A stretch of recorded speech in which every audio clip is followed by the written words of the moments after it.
얼마 전에 동네를 걷다가 보면서도 믿기지 않는 간판을 하나 봤습니다. 뭐라고 써 있는 간판이었냐면 애견 스파, 애견 호텔이었습니다. 멍하니 서서 보다가 두 가지 생각이 들었습니다. 제가 한국을 떠난 지 너무 오래돼서 이렇게 많이 바뀌었나 하는 생각이 들었고, 또 한 가지 생각은 내가 지금 피곤한가 하는 생각이 들었습니다. 한 20분을 서성거리면서 보고 확인을 해봤는데 제대로 본 게 맞습니다.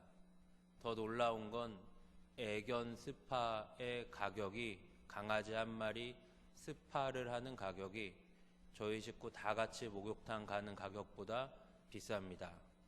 자존심이 상했던 건 아닙니다. 반려견이라는 말이 정착이 됐고 동물권이라는 말이 사용되기 시작했습니다.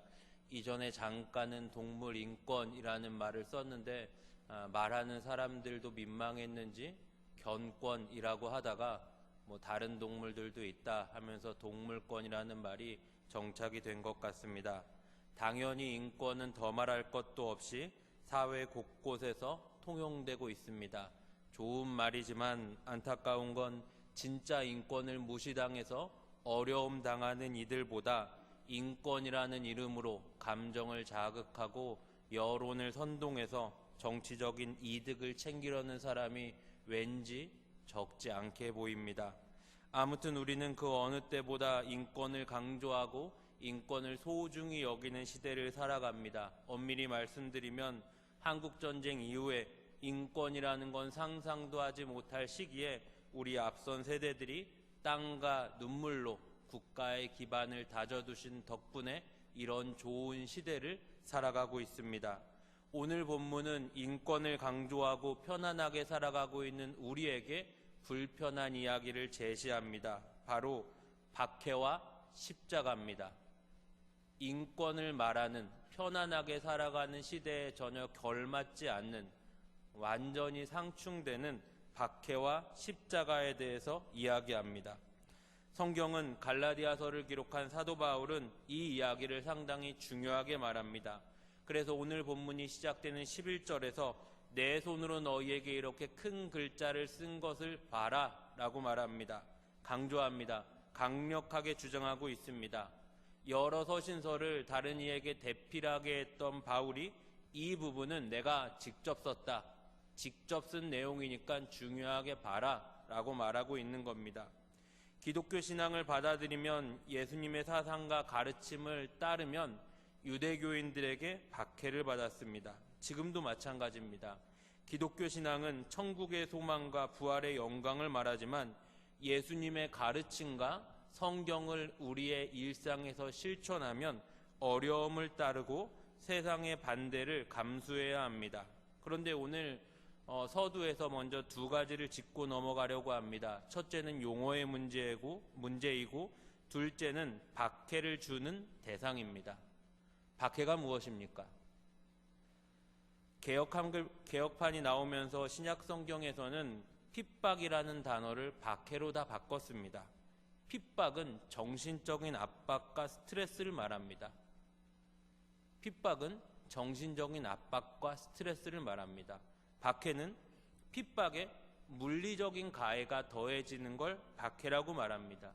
우리 정서에 맞게 말씀드리자면 북계군이 중공군이랑 소련이랑 같이 몰고 내려와서 우리에게 따발총을 대고 말하는 겁니다. 당신 예수쟁이면 쏘겠다. 예수 믿냐 안 믿냐 말하라우. 이런 건 박해입니다. 그럼 뭐라고 말해야 됩니까? 당신 예수쟁이냐? 예수쟁이면 쏘겠다.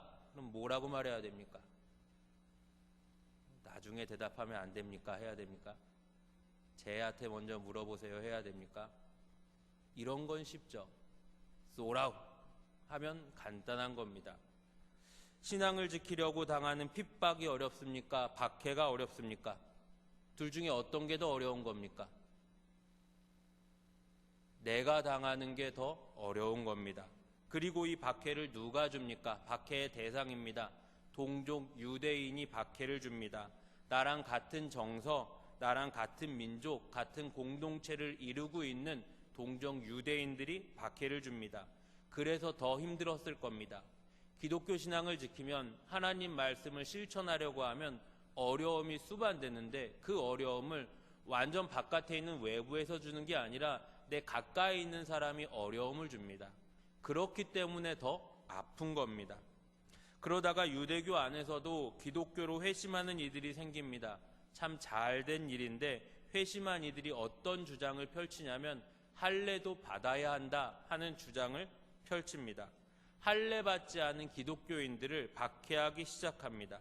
그러니까 이때 순수한 신앙을 갖고 있는 이들은 유대교인들에게 그리고 유대교에서 기독교로 회심한 이들에게 양쪽에서 어려움을 당한 겁니다. 상황을 보자면 이렇습니다. 유대교였다가 기독교를 받아들인 이들이 기독교 안으로 끌고 들어오는 게 있는데 이것이 바로 육체의 자랑입니다. 이 육체의 자랑은 성경적인 것도 아니고 하나님 말씀에 있는 것도 아닌데 세상적인 육신적인 자랑의 가치관을 끌고 들어옵니다. 육신의 자랑을 가지고 자랑하고 싶어 합니다. 당연히 현대사회를 살아가는 우리는 마땅히 자랑하고 싶은 마음을 갖고 있습니다. 학생들은 자랑하고 싶은 대학에 들어가고 싶어 합니다. 취직을 희망하는 청년들은 자랑하고 싶은 회사에 들어가고 싶습니다. 배우자를 찾는 홍기가 찬 청년들은 자랑할 만한 사람을 만나고 싶습니다. 자녀를 키워도 자랑할 만하게 키우고 싶고 조금 지나면 명성을 자랑하고 싶습니다. 한 가지 생각해 볼 만한 문제는 기독교 신앙을 갖고 교회를 출석하는 성도들도 교회를 선택하는데 자랑할 만한 교회를 선택하고 싶어 합니다. 이 자랑이 적당하면 괜찮은데 보면 자랑은 자랑하는 사람 자기 자신은 신이 납니다. 그런데 듣는 사람은 별로 유쾌하지 않은 경우가 많습니다. 어느 정도 적당하면 괜찮은데 이 자랑이 지나치면 듣는 사람으로 하여금 불편합니다. 자랑을 한다라고 해서 밥이라도 한 끼 사면서 자랑한다 하면 들어줄만 한데 대개는 그렇지가 않습니다. 이 자랑거리를 나에게서 찾을 때 신뢰가 될 수 있지만 조금 시야를 넓혀서 다른 사람을 자랑할 때 듣는 사람이 신이 납니다. 그 자랑을 듣는 대상은 기분이 좋습니다. 제 가까운 사람의 이야기인데 회사에 갓 들어왔을 신입 때 한번 지각을 했답니다. 얼마나 민망한 상황입니까? 얼마나 불편한 일입니까? 정중하게 사과하고 거래처 사람들 만나는 일이 있는데 그 자리에서 자기 사장님에 대해서 그렇게 자랑을 했답니다. 우리 사장님 최고다. 우리 사장님 같은 분이 없다. 정말 나는 우리 사장님이 좋다. 그 얘기를 사장이 들은 겁니다. 지각해서 혼난 그날 사장이 점심 사주고 진급도 빨리 시켰습니다. 이게 같이 사는 방법입니다. 걸핏하면 인권 운운하면서 데모하고 파업하고 고발하는 거 같이 망하는 겁니다. 같이 사는 방법은 무엇입니까? 더 성실히 일하고 자기를 반성하고 세워진 권위에 순종할 때 그 공동체가 회사이건 교회이건 가정이건 부흥하고 성장하는 겁니다. 여기서 조금 더 지혜 있는 건 뭡니까? 나를 자랑하는 것보다 더 지혜 있는 것은 다른 이를 자랑하는 것이었고 조금 더 지혜로운 건 눈을 들어 하늘을 보는 겁니다. 눈을 들어 하나님을 자랑하는 겁니다. 우리가 하나님을 자랑할 때 하나님이 기뻐하십니다. 우리가 하나님을 자랑할 때 하나님이 영광을 받으십니다. 이것보다 의미 있는 일이 어디 있고 이것보다 멋있는 일이 어디 있겠습니까? 바울은 그랬습니다. 자기가 복음을 전하고 하나님 앞에 충성했던 그 행위, 내가 아니라 하나님을 자랑합니다. 유대교인들 중에 회심했던 이들은 할례를 자랑하고 싶어 했습니다. 나는 할례를 받았다, 너는 할례를 안 받았지 하며 자기의 우월을 드러내고 싶어 했습니다. 만약에 이때 기독교인들이 그래 할례가 대수냐 하면서 할례를 받으면 뭐라고 했겠습니까? 넌 언제 받았냐? 나는 더 일찍 받았다. 이런 식으로 자신의 우월을 증명하려고 했던 겁니다. 기독교 신앙은 나의 행위와 업적으로 증명되지 않습니다. 그럼 무엇으로 증명됩니까? 예수가 증명하십니다. 배가 파손하고 돌에 맞고 옥에 갇히고 그렇게 열심으로 주의 일을 했던 사도는 자신의 행위를 자랑하지 않습니다. 최고의 선교사요, 최고의 전도자요, 설교자였던, 신학자였던 사도 바울은 고린도전서 9장에서 내가 복음을 전할지라도 자랑할 것이 없다 말합니다. 왜 자랑할 것이 없습니까? 그렇게 많이 주의 일을 했는데 자신의 자랑이 없다고 말합니다. 비교할 수 없이 더 큰 가치가 있다는 겁니다. 비교할 수 없는 찬란한 영광이 있다는 겁니다. 그것이 무엇입니까? 복음입니다. 내가 하는 일 가지고 자랑하는 것이 아니라 내가 받은 은혜를 자랑하는 겁니다. 내가 하는 일은 하나님이 인정하시고 하나님이 심판하시겠지만 내가 받은 은혜는 내 의지, 내 능력을 넘어선 훨씬 더 큰 것이었습니다. 바울은 내가 한 일은 포기하겠다, 자랑하지 않겠다 합니다. 내가 받은 은혜가, 나를 살리신 예수가 너무나 크기에 부끄러웠던 겁니다. 우리가 예수님을 믿으면 믿을수록, 신앙생활을 오래 하면 오래 할수록 무엇을 느낍니까? 나의 죄됨을 느낍니다. 나의 악함을 느낍니다. 어디를 봐도 구원받지 못할 죄인을 예수가 구원하셨다라는 걸 깨닫습니다. 신앙생활을 잘못하면 어떻습니까? 내가 나아 보입니다. 내가 괜찮아 보입니다. 급기야 구원할 만해서 십자가를 지셨다고 생각합니다. 말씀을 보면 볼수록, 십자가를 가까이 하면 가까이 할수록 더럽고 냄새나는 내 죄가 비춰집니다. 그런데 그런 주님이, 그런 나를 주님이 품어주셨습니다. 그런 나를 주님이 살찌고 피 흘려주셔서 다시 살려주셨습니다. 유한한 인생에 무한으로 다가오셔서 무한의 영생을 살게 해주셨고, 죄와 사망으로 가는 인생을 붙드셔서 생명의 길로 인도하셨습니다. 아버지가 없어 갈피를 못 잡는 인생들에게 아버지가 되어주셨습니다. 이 복음에, 이 은혜에 무엇을 대겠습니까? 무엇을 비교하겠습니까? 그 구원을 십자가로 이루십니다. 세상에서 십자가는 무엇입니까? 십자가 처형의 가장 큰 목적은 무엇입니까? 고통입니까? 수치입니다. 수치를 당하게 합니다. 부끄러움을 당하게 합니다. 더 나아가서 혐오를 당하게 합니다. 많은 이들이 보는 앞에서 벌거벗겨져서 채찍질을 당하고 나무에 달려서 서서히 죽어가는 걸 많은 이들이 보게 합니다. 혐오의 대상이 되게 하십니다. 왜 그렇게 하십니까? 왜 그렇게 아들을 못 박으십니까? 우리를 살리려고 그러십니다. 그가 찔림이 우리의 허물 때문입니다. 그가 상함이 나 때문입니다. 얼마나 세상과 반대됩니까? 세상은 자랑하고 싶고, 세상은 높아지고 싶고, 세상은 과시하고 싶고, 세상은 명예롭고 싶습니다. 이것과 반대로 가는 것이 기독교 신앙입니다. 기독교 신앙을 갖고 있는데 나는 박해는 고사하고 핍박을 받아본 적이 없다. 아니, 기독교 신앙을 갖고 있는데 내가 신앙인인데 세상에 나가서 손해를 본 적도 없다, 불편한 적도 없다 라고 하면 우리의 신앙을 점검하셔야 됩니다.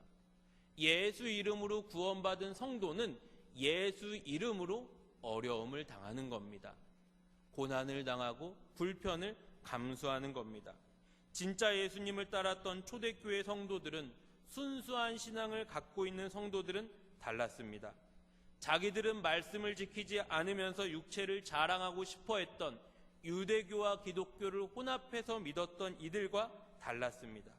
지금으로 따지면 기독교 신앙을 받아들이고 십자가의 길을 가는 게 아니라, 예수님을 본받는 게 아니라 기독교라는 이름으로, 신앙의 이름으로 세상을 받아들이는 겁니다. 세상에서 말하는 그럴싸한 걸 하고 세상에서 말하는 번듯한 걸 내어줄 수 있는 기독교를 믿는 겁니다. 조금 더 쉽게 말씀드리면, 예수 이름으로 모인 교회에, 예수님 이름으로 예배하는 교회 공동체에 거룩을 잃어버린 겁니다. 거룩은 온데간데 없고 세상의 이름, 사람들이 좋아하는 것들, 하나님이 영광 받으시고 성경의 가치관에 부합하는 것은 관심도 없고 사람들이 좋아하는 것 무분별하게 받아들이는 겁니다.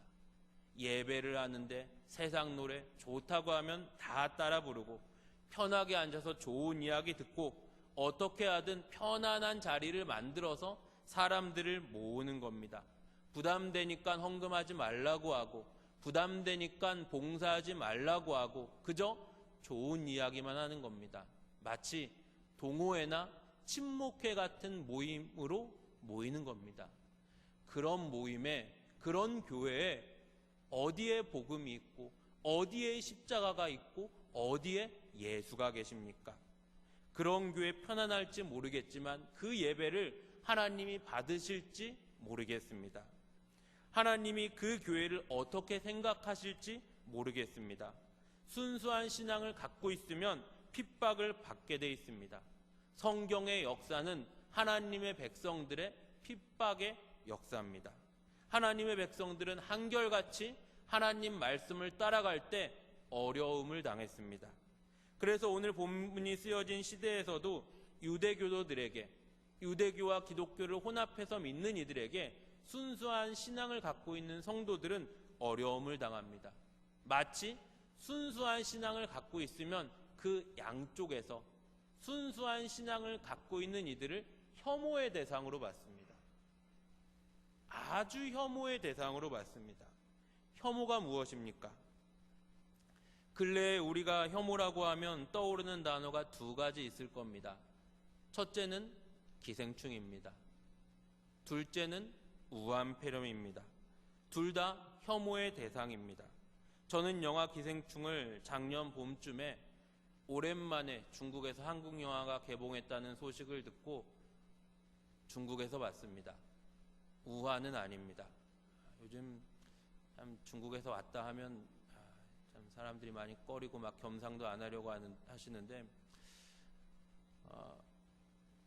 우암폐렴이 발생한 중국에서 기생충을 봤습니다. 언어 유희를 쓰자면 혐오를 일으킨 나라에서 혐오를 제목으로 한 영화를 봤습니다. 우리는 무엇을 보았습니까? 죄와 사망의 혐오가 가득한 이 땅에서 가장 혐오스러운 방법인 십자가 형틀에서 나를 위해 죽임당하신 예수를 보았습니다. 죄 없으신 예수께서 우리의 죄를 대신 뒤집어 쓰시고 혐오의 대상이 되셔서 처절하게 죽으신 걸 보았습니다.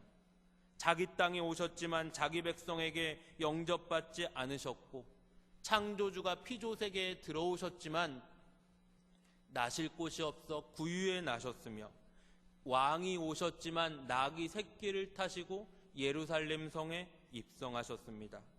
머리 둘 곳이 없어 복음이신 예수께서 복음을 전하실 때 언제나 상석에 앉으시기보다 대접받고 높임받으시기보다 죽기까지 자기를 낮추시고 핍박과 멸시와 천대와 조롱과 박해를 당하셨습니다. 우리는 그 예수를 믿음으로 보았고 성경으로 보았습니다. 그런데 왜 지금을 사는 성도들이 순수한 신앙을 갖고 예수님의 족적을 따라가기보다 세상에 희석되고 있는 겁니까? 광명한 복음의 진리는 감춰지고 점점 세상에 동화되고 있는 겁니까? 순수한 복음에 우리 예수님의 이름에 무엇이 더 필요합니까? 무엇이 아쉽습니까? 무엇이 모자릅니까? 복음은, 예수는 완전하십니다. 복음은, 예수는 모자름이 없습니다. 우리가 식당을 가봐도 그렇습니다. 음식 맛에 자신이 없는 집은 맛을 내는데 별 요란한 걸 다 합니다. 이거저거 갖다 뿌리고 그릇을 봐도 대단합니다. 무거워서 제대로 들지도 못하는 그릇에 미원 넣고 조미료 넣고 해서 맛을 냅니다. 그런데 그 맛이 거기서 거기입니다. 크게 차이가 나지 않습니다. 그런데 정말 맛을 잘 내는 집은 어떻습니까? 뭐 별거 넣지 않습니다. 그냥 허연 두부를 하나 내와도 간장 종지 하나 갖고 오는데 딱 떠서 먹으면 맛있습니다. 기가 막힙니다. 그런 집은 어디 골짜기에 있어도 차 끌고 와서 줄 서서 먹습니다. 복음이 예수님의 십자가가 우리를 영생 구원으로 인도하신다는데 자신이 없으십니까? 하나님 말씀이 불변의 진리라는데 확신이 안 서십니까?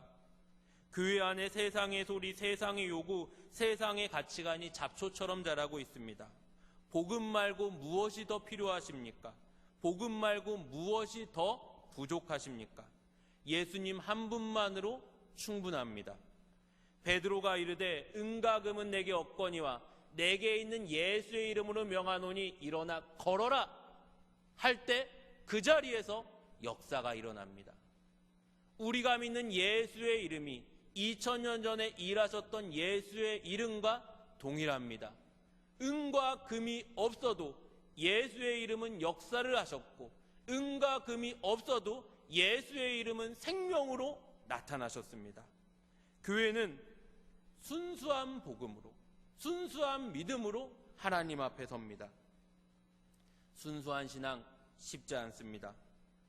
끊임없이 나를 연단하고 때마다 예배하고 말씀 보고 기도하고 십자가 앞에서 자기를 돌아보지 않으면 이 믿음 지킬 수 없습니다.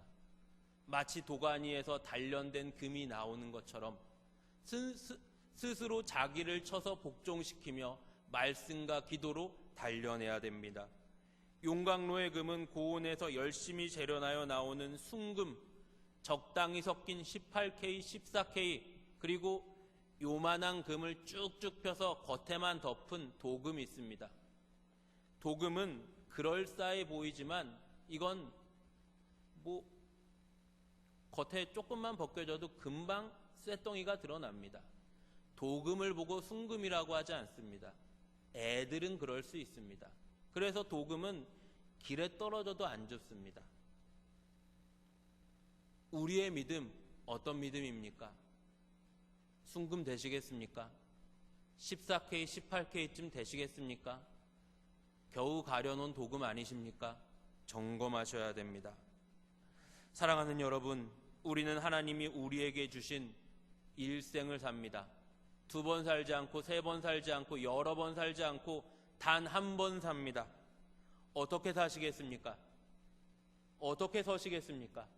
단 한 번 사시다가 주님 우리를 심판하실 때 백보자 앞에서 주님 앞에 서실 겁니다. 순금 같은 믿음으로 사십시오. 순금 같은 믿음을 지키다가 백보자 앞에 서십시오. 유대국 기독교 혼합종교를 믿는 사람들, 교회라고 하는데, 예배라고 하는데 거룩이라는 건, 하나님 말씀이라는 건, 십자가라는 건 헌신짝처럼 버린 사람들, 도금쯤 될 겁니다. 중국산 도금쯤 될 겁니다. 거기에 어디에 예수님의 흔적이 있고 십자가가 있습니까? 우리는 깨어서 말씀과 기도로 십자가 앞에 스스로를 점검해서 순금돼야 합니다. 15절에 말합니다. 할례가 중요하냐 무할례가 중요하냐. 성경은 말합니다. 십자가가 중요하다 합니다. 구원이 중요합니다.